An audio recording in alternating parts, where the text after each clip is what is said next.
Join me in giving a big round of applause to our 2022 Domestic Aubuchon honoree, Josh Renaud.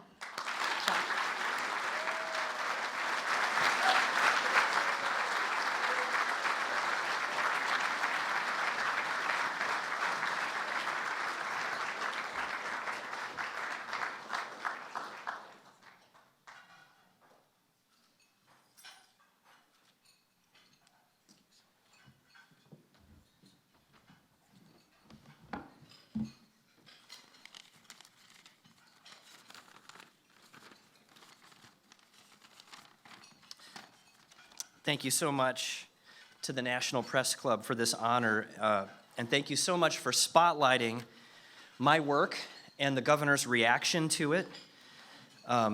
Being here tonight and hearing the stories of the past and Rana's story, this was a difficult experience for my family, but I know that so many previous recipients of this award and other journalists have suffered far worse than I did. At least my story had somewhat of a happy ending. Some journalists have even given their lives. And so it's humbling and sobering for me to be here before you tonight. I'd like to offer some thanks and share a few reflections. I especially want to thank the former Post-Dispatch editors Gilbert Bailon and Marcia Koenig, as well as publisher Ian Caso, who stood behind me and my work through this difficult time. And I am so thankful for my colleagues at the Post-Dispatch and at other news outlets across the state and across the country for their friendship and their unwavering support. And when they saw how much smoke the governor of Missouri was making, they went looking for the fire, because that's what journalists do.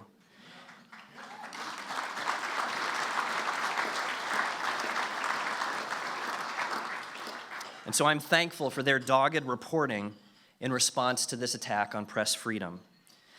I'm thankful for my wife, Yoli, who's here tonight, and for my kids, Ludi, Josie, and Joseph, who suffered alongside me during this time of uncertainty. And I'd like to take a minute to remember my oldest daughter, Jedzia, who died the summer before this happened. And so you can understand that it was a really hard time for us to go through. She would have been a senior in high school this year. Jedzia was diagnosed with Marfan syndrome when she was very small. And in a way, I'm glad that she didn't have to go through this hard time with us. But I know if she had been alive, that she would have been my most passionate defender, and the governor would have had to watch out for her. She believed in my work as a journalist. And I'd like to thank the many, many people who sent me encouragement or lifted me up in prayer. I know those prayers were effective, and they helped strengthen my faith and my resolve in the face of ugly lies. When I reflect on all that's happened, there are certainly reasons to be discouraged. For 6 years, I've watched politicians foment hatred and mistrust of the press, demonizing us with the label enemy of the press, enemy of the people. And the stream of lies and disinformation has become a flood. And now our democracy has reached a new low, with the former US president this week calling for the termination of the Constitution. This torrent of undemocratic words and deeds has swept others along with it, emboldening them to persecute the press in unprecedented ways. That's why I'm standing before you tonight. When the governor of Missouri learned of my discovery that a state website was publicly exposing private information of hundreds of thousands of teachers, he had a choice how to respond. He could have owned up to the state's failures, taken responsibility, and pledged to fix the state's web infrastructure. He could have apologized unequivocally to Missouri's teachers. And if he was feeling generous, maybe he could have thrown in a thank you to the Post-Dispatch for our ethical and entirely lawful handling of this discovery. But that doesn't happen anymore. We live in an era of bombacity because there's no political upside to acting with humility. And so the governor was persuaded to attack me, to falsely accuse me of committing crimes. He ordered the State Highway Patrol to investigate me, and then he repeated his false accusations again and again in interviews, in letters sent to teachers across the state, and even in a bizarre internet attack ad. And I have to say, as a page designer for most of my career at the St. Louis Post-Dispatch, I never dreamed that I would be the target of an attack ad, as if I was running against him. Our political climate gave him room to act this way and insulated him from any consequences.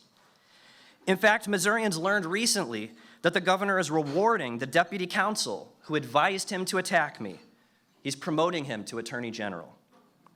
So yes, it's discouraging, and I worry that there may be worse to come. Yet, I'm encouraged too. In my situation, I saw glimmers of hope. The governor wanted to deflect attention from the state's failures. Instead, he drew attention and scrutiny. Teachers were not fooled. They understood that I had done them a service, that my work was helpful and good within both the spirit and the letter of the law. People of all kinds across Missouri, the nation, and the world saw through this smokescreen and spoke in my defense. Even some Republican state legislators in a state where the legislature is controlled by Republicans gently chastised the governor publicly. And that tells me that truth isn't dead. People can still recognize the truth among a torrent of lies. Our work, the important work of journalism, still matters.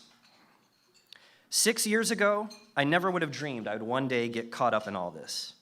At that time, most of my shifts were spent toiling behind the scenes with the night desk, designing the front page of the Post-Dispatch.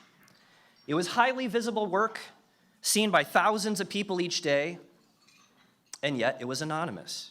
Designers don't get bylines. At that time, like many of you, I recognized dangerous trends in the presidential campaign. And I wanted my friends and family at that moment to understand the importance of a free press. And I wanted to remind them that they had at least one journalist in their lives, me. And so I wrote an essay. That's what you do on Facebook, right? What can men do against such reckless hate? I asked, borrowing a question from the Lord of the Rings. My answer? Pray, show love, open your ears to hear other people. We don't do that in our country. That's the way I've tried to live, and I believe that living that way helped me come through this experience unscathed. So again, thank you so much for this award, and thank you for supporting journalists like me and for promoting the freedom of the press.